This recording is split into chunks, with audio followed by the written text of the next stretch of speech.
বাংলাদেশ জামায়াতে ইসলামের সাথে জোট হওয়ার কোনো সম্ভাবনা দেখি না। কয়েকদিন আগের বিএনপির শীর্ষ এই নেতার বক্তব্যে স্পষ্ট জামায়াত ও বিএনপির জোট হচ্ছে না আসন্ন নির্বাচনে। তবে এবার ধানের শীর্ষের সঙ্গী কারা সেটির আভাস মিলেছে।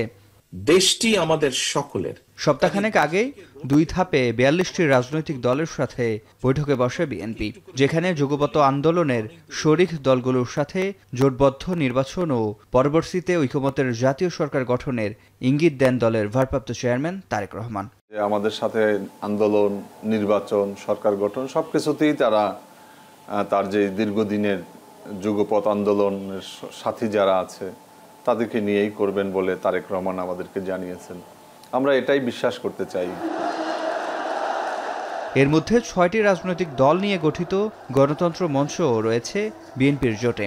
আর আগে থেকে 12 দলীয় জোট তো আছেই, যারা ত্রয়োদশ জাতীয় সংসদ নির্বাচনে অংশ নেবে ধানের শীষ নিয়ে। আমাদেরকে বলছেন যে আপনারা প্রস্তুতি নেন, নির্বাচনের অতীতে আমরা আপনাদের সঙ্গে ছিলাম, এখনো আছি, জোটবদ্ধ নির্বাচন করব, জোটবদ্ধ সরকার গঠন করব, এটা উনি আমাদেরকে বলে, এটা উনি সবসময় বলছেন। বিএনপির সাথে অতীতে আন্দোলনে যেমন ছিলাম, এই নির্বাচনেও আমরা একসাথে থাকব এবং একই প্রতীক নিয়ে, বিএনপির যে প্রতীক ধানের শীষ নিয়ে আমরা নির্বাচনে অংশগ্রহণ করব। এখন কতগুলি সিট বা কিছু সেইগুলি নিয়ে আলাপ হয় নাই এখন।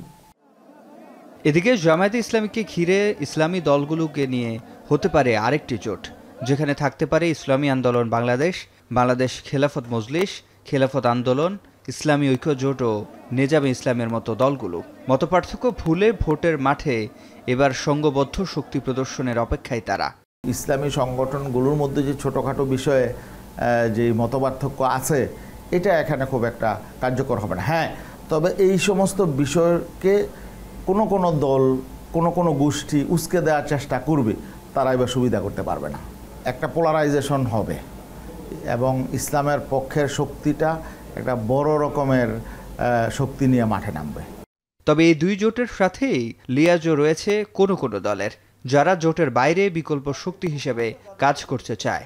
এখন পর্যন্ত আমাদের নেতা কর্মীদের স্পিরিটের জায়গাটা হচ্ছে যে বিকল্প শক্তি হিসেবে নিজেদেরকে তুলে ধরার জন্য আমরা এককভাবে নির্বাচনের দিকে এগিয়ে যাওয়া। ধর্মভিত্তিক দলগুলোর জোট কিংবা কোনো নির্দিষ্ট রাজনৈতিক দলের কেন্দ্রিক জোটের মধ্যে যাওয়ার আমাদের চিন্তাভাবনা নাই। এরকম জাতীয় জায়গা থেকে কোনো বোঝাপড়ার ভিত্তিতে কোনো জোট হয় এবং যদি কোনো রাজনৈতিক মেরুকরণ হয়, সেক্ষেত্রে আমরা ইতিবাচকভাবে বিবেচনা করব।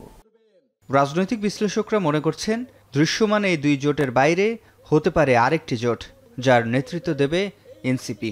3টে রাজনৈতিক শক্তির মধ্যে 2টো রাজনৈতিক শক্তি যদি জোটবদ্ধ হয়, তৃতীয় যে শক্তি সেও নিশ্চয়ই চেষ্টা করবে একটা জোটবদ্ধ হওয়ার জন্য, যাতে করে তার শক্তিও কিছুটা বাড়ে।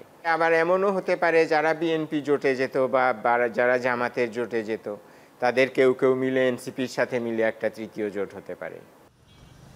আর রাতের ভোট ও আমিডামি নির্বাচনের বৈধতা দেয়া দল জাতীয় পার্টির অবস্থান বরাবরের মতোই অস্পষ্ট। সিফাত শাহরিয়ার, এখন, Dhaka. Colour expert, George sap এবং মাইল্ড অন হ্যান্ডস টেকনোলজি সমৃদ্ধ অরিক্স ক্রিস্টাল ওয়াশ, আপনার লন্ড্রি এক্সপার্ট।